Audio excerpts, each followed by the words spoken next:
before the great religions rewrote the world, before empires fell and new ones rose from the sand, before the name of any god you have ever heard was spoken in this valley, there was a city, a narrow valley in the Hejaz desert of Arabia. No river, no farmland, no shade. The worst possible place, by every measure, to build anything. And yet, this valley became the center of an entire civilization, not because of armies, not because of gold, but because of something far more ancient, far more strange, and far more powerful. This is the story of Mecca before the storm, the story of the 360 gods, the world that was, and the single night it ended. Imagine the worst place on earth to build a city. No water, no crops, no shade. Summer temperatures above 45 degrees.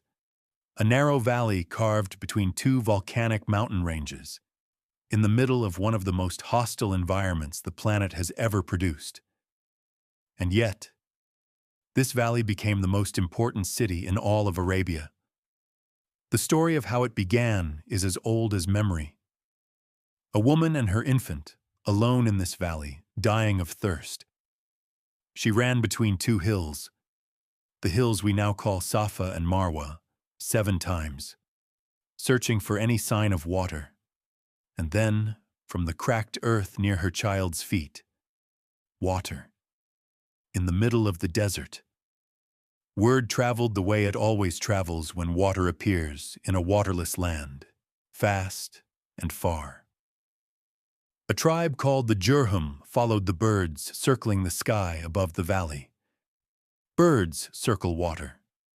They found the spring the Arabs would call Zamzam, and made the valley their home.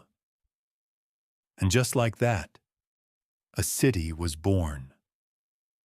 But Mecca grew not because it was planned or conquered. It grew because at its center stood something that had always been there. Something every tribe in Arabia, whatever their differences, whatever their wars, considered sacred. The Kaaba, a roughly cubic structure built from the dark stone of the valley floor. Nobody alive in ancient Mecca could tell you who built it first, or when.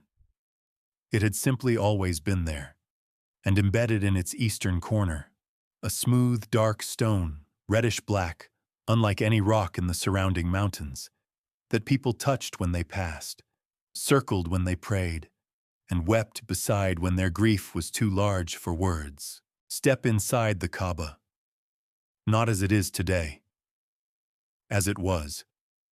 360 idols line the walls, one for each day of the Arab lunar calendar year. Every tribe in Arabia, and there were hundreds of them, had their own god. And when they came to Mecca for the annual pilgrimage, their god came with them. The Kaaba was not just a religious building, it was a parliament of gods. A federal sanctuary where every tribe in Arabia could find their own divine protector, standing alongside all the others. Attack Mecca, and you attack your own God's house. No tribe in Arabia would do that. At the very top of everything, above all 360, sat a God who had no idol, too vast to be represented, too enormous to approach directly. The Arabs already knew this name, already acknowledged the supreme creator. They called this God Allah, but they believed Allah was too great and too far for human problems. So they built a chain of intermediaries, and at the center of the Kaaba, towering above all other idols, stood Hubal, the chief idol of the sacred house, one arm of solid gold, and before him, 7 sacred arrows. When a tribe faced a decision too large for human wisdom, going to war, settling a blood feud, they came to Hubal. They paid the priest. The priest invoked Hubal and drew an arrow. That arrow was the god's verdict, final, unappealable. But Hubal was not alone. Just below Allah in the divine order, 3 beings held the greatest power in the Arabian world. Three goddesses, the daughters of Allah, as the Arabs called them, Allat, goddess of the earth and fertility, the oldest. Her sacred object, a great white granite boulder in the hills of Ta'if, Al-Uzza, the mighty one. She lived not in stone but in three sacred acacia trees in a valley called Nakhla, goddess of the morning star, patron of warriors, the tribal goddess of Mecca's own ruling family, and Manat, goddess of fate and death. Her shrine, a black standing stone on the windswept Red Sea coast. You could bargain with Al-Lat. You could impress Al-Uzza, but Manat, you could only bow. Once a year, for a period of several weeks, everything in Arabia changed. 4 months of every year were declared sacred.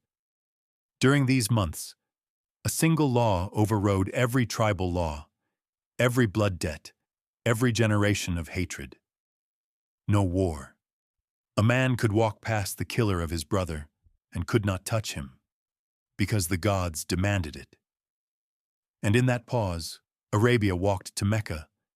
They came from Yemen in the south, from Syria in the north, from Oman, from Bahrain, from the deep desert. The population of Mecca, which on a normal day might have been a few thousand, would swell to hundreds of thousands during the pilgrimage season. Pilgrims circled the Kaaba 7 times. They ran between the hills of Safa and Marwa. They stood together on the flat plain of Arafat at sunset, thousands upon thousands, in a great communal silence beneath the open sky. No idol, no priest, just humans standing in the open air, present to something enormous and wordless. Alongside the sacred rituals, 3 great markets opened: Ukaz, Majana, Du al-Majaz.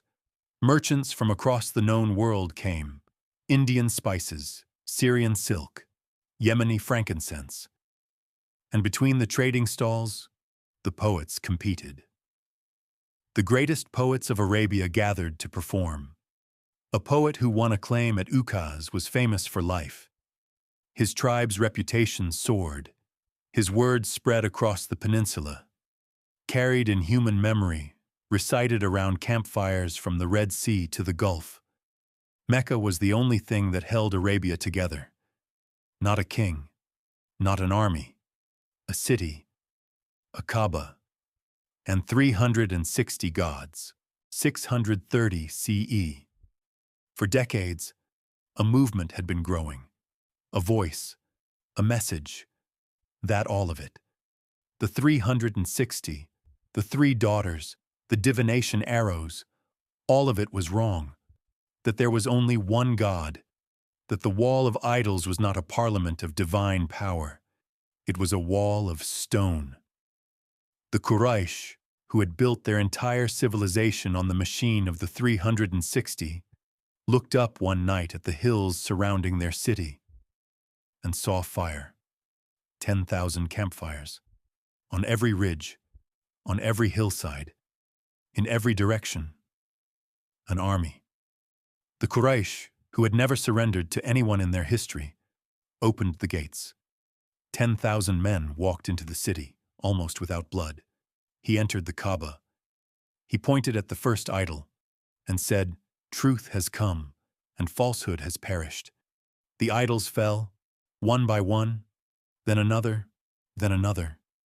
360 gods, gone in a single morning. Hubal, the greatest, was among the first to fall. Al-Uzza's trees, cut down. Al-Lat's boulder, broken. Manat's stone, toppled. The Kaaba walls, bare. The most sacred house in all of Arabia, emptied in a single morning. The Kaaba was not destroyed. It was purified. The black stone remained. The Zamzam well remained. The Tawaf, the circling, remained. The hills of Safa and Marwa remained. Everything the pilgrims had done for 1,000 years, they continued doing. Every ritual survived. Only the direction it pointed changed. And the valley itself, The narrow, impossible, waterless, brilliant valley, it kept breathing. The same valley where a woman once ran between two hills searching for water. The same valley where a city rose from nothing and held an entire civilization together with religion and trade and poetry. And the shared story of 360 gods standing in a stone house in the desert. The idols are gone, but the valley remains. The spring remains, the stone remains, and every year, as it has for more than 2,000 years, people still come to circle the same ancient house, to touch the same ancient stone. This was the world that was. The 360 gods of ancient Mecca, gone in a single morning, never forgotten.